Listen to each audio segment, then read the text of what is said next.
நிறைய பேர் என்ன பண்ணிடுறாங்க அப்படின்னா, ஏதாவது ஒரு சின்ன விஷயத்துல மனசு ஃபோக்கஸ் பண்ணிட்டு இதை தவிர நமக்கு வாழ்க்கையே இல்லைன்னு நினச்சிக்கிறாங்க.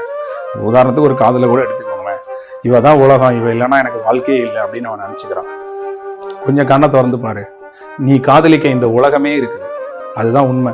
நீ தான் இவளை விட்டா வேற வழியே இல்லைன்னு மனசில் நினைச்சு இந்த உலகமே நீ அன்பை கொடு, உனக்கு திருப்பி கொடு, வேற ஒன்றும் பண்ண வேண்டாம். ஒருத்தன் காதலில் தோத்துட்டு இதே மாதிரி தெருவில் உட்காந்து என்னடா நம்மளை காதலிக்க யாருமே இல்லை அப்படின்னு வருத்தப்பட்டுட்டு இருந்தான். முக்கியமா இதுதான் காதல், இவங்களை தவிர நமக்கு வேற யாரும் அன்பு தர முடியாதுன்னு வருத்தப்பட்டு இருந்தானா. அப்ப அந்த வழியா ஒரு நாய் போச்சான்.